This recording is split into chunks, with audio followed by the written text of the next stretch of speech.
running a real business. These numbers are numbering, as Brody says, as we dive into his epiphany today that he's actually running a real business, which leads to dealing with imposter syndrome, moving up to the next level, feeling like you don't deserve the fruits of your labor.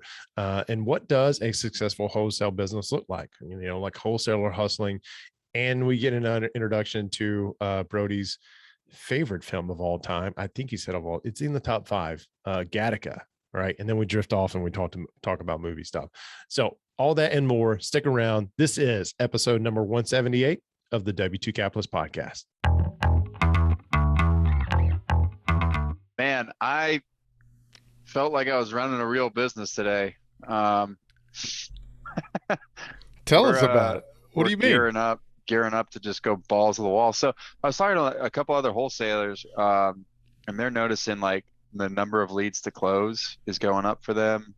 That there are more interested sellers, but less like deals, quote unquote, and less buyers by far. So like some small investors are getting started, bigger buyers are pulling back, but they're still buying, and like everything, all the buyers end is pulling back. So it's like, all right, we need to get more leads, but we're moving from one to the next because we're just trying to find the most motivated people right now. And so some guy was my other mentor, Aaron, was like, it's like, getting to 60, 80% is like you're a killer, but everybody's at like 50% right now closing rate. And it's like, if I look at from the beginning of the year, I was closing every deal I got under contract. And now it's like, they're all falling out. But if I look at it from a bigger scale, it's like, I'm at 55%. Okay. These numbers are numbering, These numbers are numbering. Yeah. It's kind of cool. It's scary though. Cause I was feeling like a real business today. Cause it's like, I went from having 2 cold callers to finding some cheaper cold callers, but still hiring 4, because it's like, okay, I got to double the volume now to kind of do the same business, if not more. So it's like, it was like weird. There was like 7 people in this meeting. There was like 2 virtual assistant managers, the 4 cold callers, and then like the lady who runs them all. And they're like, so train us, Brody. And I was like, okay. Oh. I was like, oh God. That's exciting though. Talking about imposter syndrome, man. It was heavy. It was thick. It was weird. So I've really got to close some motherfucking deals now. Like, I mean, I've had deals falling out. I've been getting contracts, baby, and not dispoing them correctly. So that's something I had to learn on. But it's like, man, we've got people. We got people, But why do you have imposter syndrome? Oh, I don't know. That's a good question. I probably shouldn't at this point in the game. You shouldn't. How long you been doing this now? But it felt weird. It still felt weird. Jeff's over here like frowning harder. He's like, no. He's still trying to figure out his audio. Yeah, I mean, y'all hear me all right? I can hear you just fine. We hear you, but it ain't all right. It's like, where's your microphone? Yeah, what happened to your microphone? I'm trying to set it somewhere where like I don't have to hear you bitch about like the tapping sound. So call back. I'm literally that was from last week's podcast. Yeah. I've stacked 2 paint buckets on top of each other, and then I have my laptop on top, and then the little handle is literally holding my microphone up. So sure. What were we talking about? Talking about Brody having a real business. Having like 18 employees working for him now. Yeah, it's like 2,000 employees essentially. He should by now. Right? I should by now, yeah. Yep. Way to cheapen my victory. Look, I mean, I read about this all the time. Like, whenever you hit the next level, like, you get the imposter syndrome, and you don't feel like you deserve it, or you don't feel like you're at that level, and you just need to embrace it and move on. You got. Yeah, I think. Yeah. Is that what it is? Yeah, just embracing where I'm at now. It's like, okay, what I was doing wasn't working super great, and then the market shift kind of accentuated that a little bit. So it's like, okay, it's now or never sort of thing. Like I'm going, so it's like, all right, full send this last quarter and see where we end up, and then like reassess the numbers and figure out the play, you know?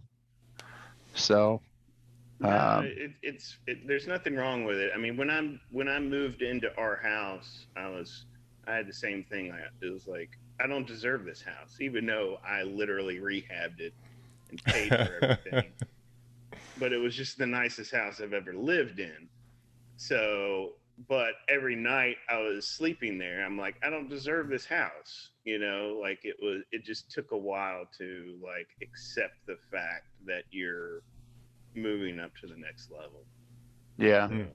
Because you're so used to being on the other one and you've worked so hard for it, which, you know, I know that you work hard. So just, you know, take a breath, be grateful for where you're at, and get ready for that next level, right? Yeah. Ready for the next one. What's the next level look like for you? So because the closing ratios kind of slid backwards, shooting for like ensuring that I have enough like room in every deal that I have a 10K wholesale fee at a minimum, right? Knowing that it's a 50% close rate, I should be getting 4 contracts a month, right? So with consistency, we'll be doing 2. One will fall out. We'll have our expenses covered, make a little bit of moolah on the top. Just a little bit though, not a lot. But the goal is to do 4 contracts a month, knowing that 2 will close based on my current numbers. And then obviously, then that's really looking like a solid business plan. So like, I don't know, I was looking at the goals we wrote back in CapCon long ago. Yeah. And it was like, we're going to do $100,000 by, you know, August. And it was like, if I closed every deal that I had under contract, we would have done $100,000 by August. What I failed to do is, you know, look at, you know, the numbers on a lot of them. Yeah, the numbers, like, and then also like, you know, finding buyers, because like I've ran into this at least twice in some of my earlier deals where it's like, dude, if I knew you, I would have bought that deal from you in a heartbeat. It's like, damn it. So I'm not doing a great job of marketing myself. So it's kind of like next level is looking kind of weird, you know. It's like finding them, getting them locked up, and then getting them out on the biggest scale possible, you know. Yeah. CapCon, that's funny you say that. Currently in the planning stages of the one we're having in January. I still have your voicemail where you called me the morning of last year's conference. And I'm going to play it at some point in time for everybody, just to get them jazzed up and get them ready, excited. It's there. Oh, was I howling like a Wolverine or something? Yeah, you're ready to go. It was exciting. It was exciting. Got me pumped up. Got me over my nerves a little bit. Just a little bit. That was a really good time. It was. Well, we're hoping to not only repeat it but make it better this year. But I'm curious if you mentioned 50% of contracts you put out you're closing, or 55%. What's the norm for the industry? What'd you say it was? 60 to 80? So absolute killers, guys at the top of the game, are doing like it's 80-20 rule, right? Okay. Pareto principle. So they're closing like 70 to 80% of the contracts they get. But, you know, not comparing myself to others, but, you know, they have a lot more things than I do. They have a bigger buyers list. They have funds to close the deals that they have. Yeah. You know, like I'm wholesaling as a means of keeping the lights on. They're wholesaling as an additional stream of income. You know what I'm saying? Gotcha. So, I'd love to get to that level, because then I could be like, well, that fourplex that I couldn't wholesale is still a 10 cap. You know, I'm closing on it. You know, like, yeah, why not? I'll just buy it. I'd love to get to that point in the game, but right now it's like, got to keep the lights on. So let's get some wholesales done, and, you know, we could talk creatively and do all this and that. But at the end of the day, it's like, that's kind of like their biggest like needle mover when it comes to income, you know? So like wholesaling, Caitlin just opened up another stream of income. She just got a real estate agent's license. She just joined the W2 caps. Oh, yeah. So that's she's exciting. going to be talking, you know, all this other stuff, but it's, yeah, it's like, okay, we've got to figure this thing out. Wait a minute. Is Jeff taking a work call right now? Oh, he just gave us we the got finger. the finger. Yeah, he just gave us the finger. Hold on one second. Hold on. I wasn't you gonna bring less it up. important people. I wasn't even noticing. That's all. Is there any way that W2 Cap Capital could help you out with some of your dispos? Like you're looking for buyers, but I mean, is it one of those things where we can come in and help you fund the flip kind of thing? Well, that's one of those things where I'm trying to get to like a business plan together for certain areas. Yeah. Like, like last call. So here's the other funny thing is it seems like there's a lot more activity on what are kind of quote unquote deals. So it's like if you don't close it, there's somebody right behind you. Oh yeah. Because that deal that I had under contract, I went out to Danville, remember, put some bandit signs out. Yeah. The one that I had under contract, it was just a total tear down. So it's just like land value essentially, which, other investors, guy was like, I can only pick it up for something like 5K. It's like, well, there's no room in wholesales there. So I'm going to kind of ignore these smaller deals. Right after that, this week, I see the deal posted on another webpage. I'm not going to say by who, but like I obviously told the seller, like I'm not going to close on it. Like I was within my due diligence period. I went out there, took a look, and I was like, this is not the deal for me, and I kind of put it out to a couple other buyers in the area, and they said, no, dude, like we buy those from $300, or we buy those for $300 from the city, like, those aren't deals. I was like, oh dang, okay, so I was way over, and sure enough, like I guess the seller gave this next guy a way better deal than she, gave me, because I saw it posted for 14,000 instead of 15. And the funniest part was it had my bandit sign in the front yard. So like the picture that I put out was the house without the bandit sign, and then the wholesaler posted a picture of it, but it still had my sign. Had your sign? I got a really cryptic text like last week that was like, hey, do you own this place over here at 242 Ep Street? They're kind of being a douche there, like, hello, like you're not really good at this business thing. But I was like at breakfast with Caitlin, so I wasn't like, ooh, I was like, sorry, I was at breakfast with Caitlin, like, no, I'm interested in buying it. Do you know the owner? Kind of playing it off because I wasn't sure who it was, like if it was Brenda, because I have two different numbers. So it was like it must have been that guy or something. Like, oh, I'm gonna go lock it up, he's not the owner. Like, okay, no problem. But that's actually been pretty cool, like seeing. So speaking of bandit signs, like the response rate on those is like hilarious right now, especially in that area. Like ridiculously good. Yeah. So might have been a drug addict, but I had somebody try to offer me for like 4 houses yesterday. He said they were a real estate agent, and then I started looking into them, and they were all different owners. And he's like, yeah, I know. He's like, I own the houses, and then it changed. I'm a realtor, and I know the owner. And I was like, well, these are 4 different owners, so it's weird. But I had 2 people like that called me in earnest, and they're trying to sell property.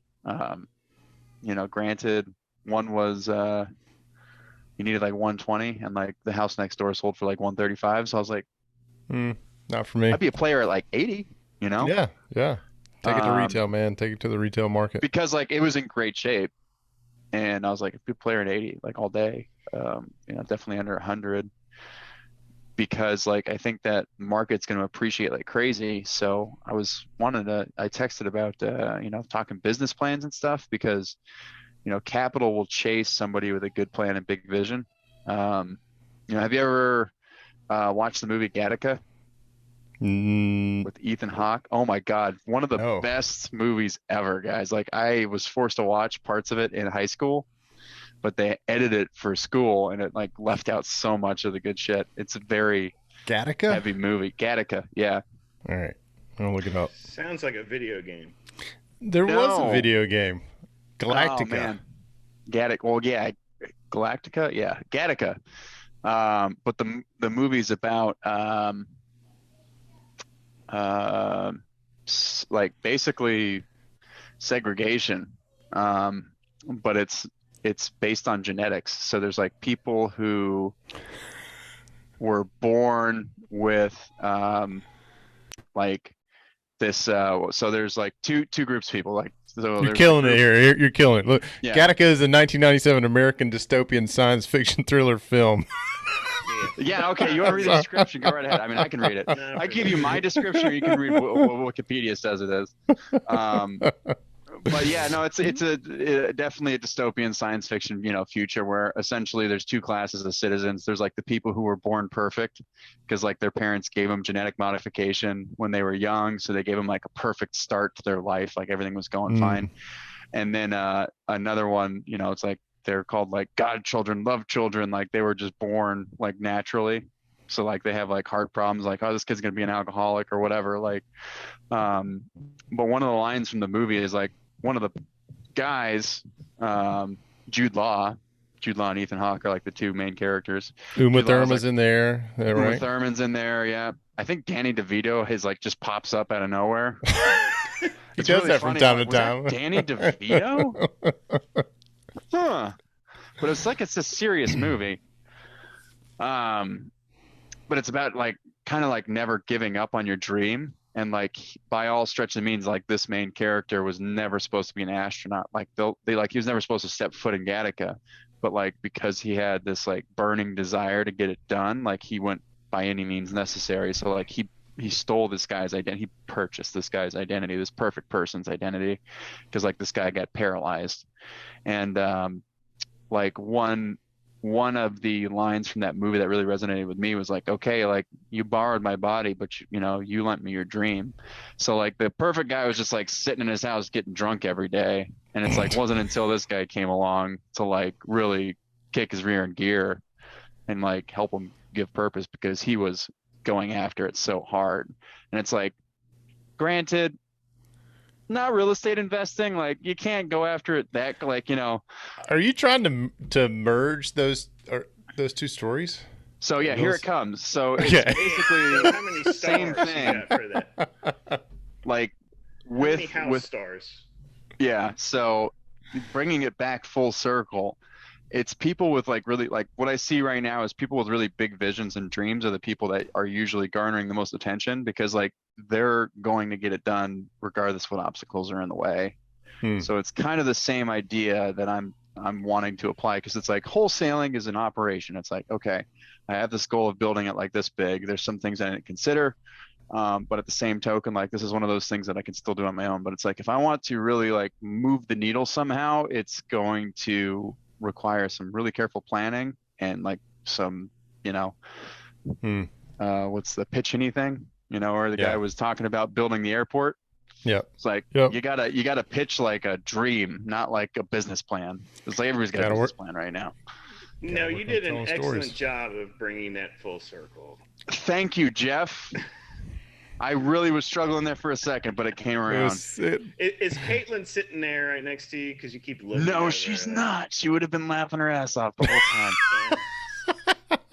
I kept seeing you look over like, is this okay? Is what I'm saying okay? There's a mirror over there. He's looking for approval. Oh, there it is. It's in liquid form.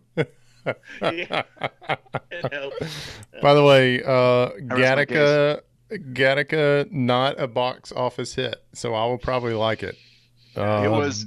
So I don't know why we watched it. Oh, so I know why we watched it in high school, because it was talking about genetic modification, and like we were in biology. It's a biology film. Yeah, there you go. Yeah. But like the deeper meaning of it all, it's like, whoa, there's so much symbolism and themes and motifs. It's not just about biology. I'll add it to the list. Budget for the film was $36 million. Box office intake 12.5. Yeah, so hopefully you'll do better than that, Brody. It's seriously one of the best movies ever, and I have no idea why it didn't take. I mean, 1990, it was like just another dystopian fucking future film. Like the 90s was full of them.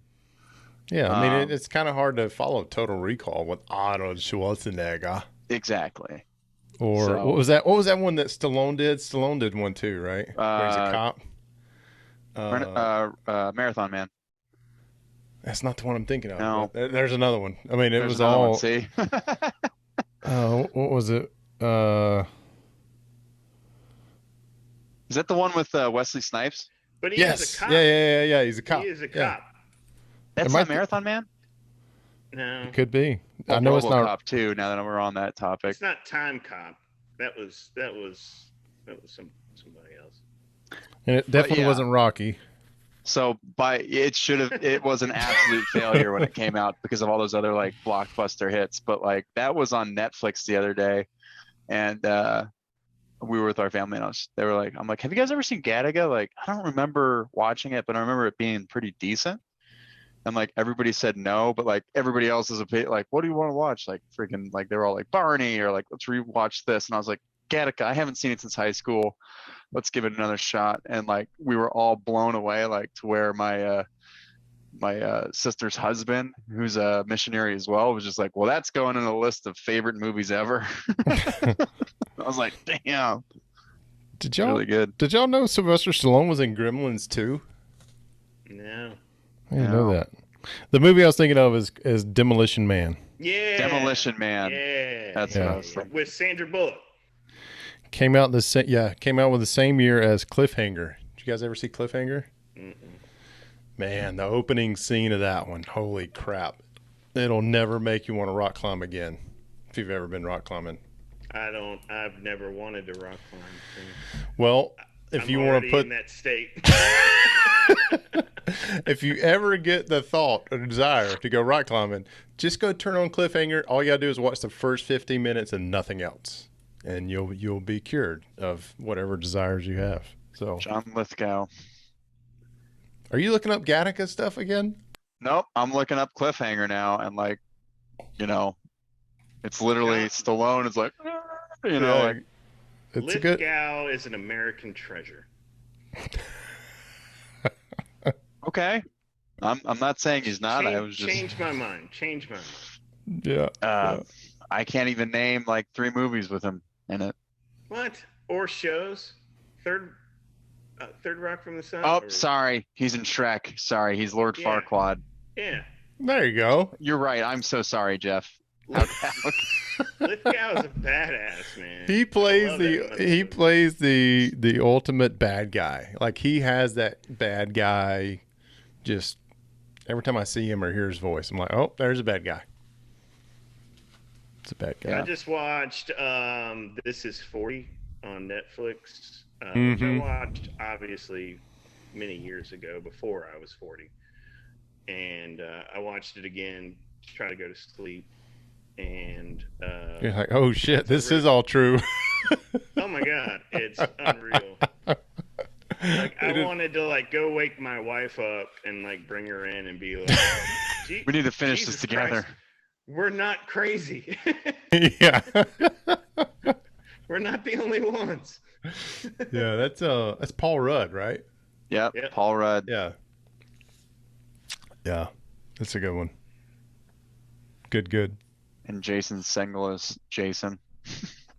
Bodies by Jason. Yeah. Another fun TV show that I just finished this weekend was have you guys seen Suicide Squad, the new one?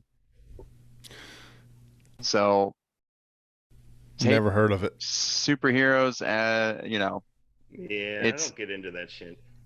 It's fucking hilarious, Jeff. It's like the anti-superhero movie. No, I know what Suicide Squad is. Like I'm aware of it. It's just not something I set my DVD. It's not something you watch? Okay. All right. It's well, not something he says his DVD reporter, that dude. I said anything. It's got his TiVo. What do you mean? Yeah. The only thing Go ahead. No, you guys know the wrestler John Cena? Yeah. Oh, yep. Yeah. So I don't know why I was going to respond like that other than my son mentions him about every day. See me, man. He's Peacemaker in this TV show, and it's Suicide Squad, and it's a total break off, and they did their own thing, and it made me fucking laugh out loud probably every episode for at least a solid 15 minutes. I recently found myself watching a John Cena movie because I was scrolling. Dog shit. and I was like, all right, I see the movie, or I saw the trailer, and I was like, that's pretty good. It's a military movie. He's a sniper, right? And I was like, it's John Cena. I've never seen John Cena. Wait, is it the Marine? Hang on, I'm trying to look it up. It is The Wall. Oh, The Wall. And we got to the very end of it, and the screen goes blank, and I'm like, or black, and I'm like, did something just happen to the streaming service? Like, what's happening next? because that can't be the end of the movie. And I kind of got pissed that that was the end of the movie. I was like, well, there goes an hour and a half. I'll never get back. I think he's a decent actor. I mean, I wouldn't say he's like a, Oscar winner or anything. But... In his military roles, he's dog doo. I mean, it's pretty one dimensional, but like, I swear to God, his like. Have you seen The Wall? Which one? The Wall. No. Okay, he gets shot like within the first 5 minutes of that movie, and the rest of the time he's just laying there trying to regain consciousness and get a shot off. Spoiler alert, it doesn't happen. Okay? Oh, he just dies. He takes another one to the cranium and it's over with. Oh, dang. Yeah. It's probably based on a true story, and I'm being such an asshole, but I'm like, it was bad. I'm trying to look up. He reminds me of who's that guy I grew up? Vern? Danny Ventura? No. It's Danny DeVito. It just pops up everywhere. Danny DeVito. Was that Danny DeVito? Another American treasure. Yeah. Have you ever watched Always Sunny in Philadelphia? I don't know why I'm on a comedy kick, but I got to not watch that show because it makes me a worse person. What does that mean? Like the first 4 seasons religiously, and then I just kind of fell off. Yeah, no, I would say things to people that I wouldn't say. Like I had invasive thoughts and they won, Like I was like, that's because I've been watching too much Always Sunny in Philadelphia. Jim Varney is who John Cena looks like. I can't unsee that. Do you know who Jim Varney is? I'm looking him Ernest. up. What? Ernest? Like this is probably before your time, Brody. No, I know who he is. Yeah. Ernest goes to camp. Ernest goes to jail. Those were the stupidest movies. I loved them though. I don't know why. Did you really? But I did. I don't know why. I don't even know how he got his start. Yeah. I don't either. 4. Ernest goes to school, baby. It's the year I was born. It's like every movie is just a dumb hick. Dumb as shit. And they just kept making them. I don't know why. When you leave a review, and I hope you do, don't forget to tell us who you are and leave 5 stars. That's from Dirty Jobs Micro. Listen, guys, if you're interested in exploring any of the products or services that I use to make my real estate investing career easier, or you want to explore joining us in the W2 Capitalist community where you can hang out with guys like myself, Brody, Jamie, and Jeff on a routine basis, there's going to be a link somewhere in the description or comments or something like that, wherever you're watching or listening to this podcast. But as promised, if you have any questions whatsoever, or you feel like I can help you in anything we talk about here today on this episode or any of the previous episodes, send me a text. I was going to say, give me a call, but chances are, if you're not in my phone book, I'm not going to answer.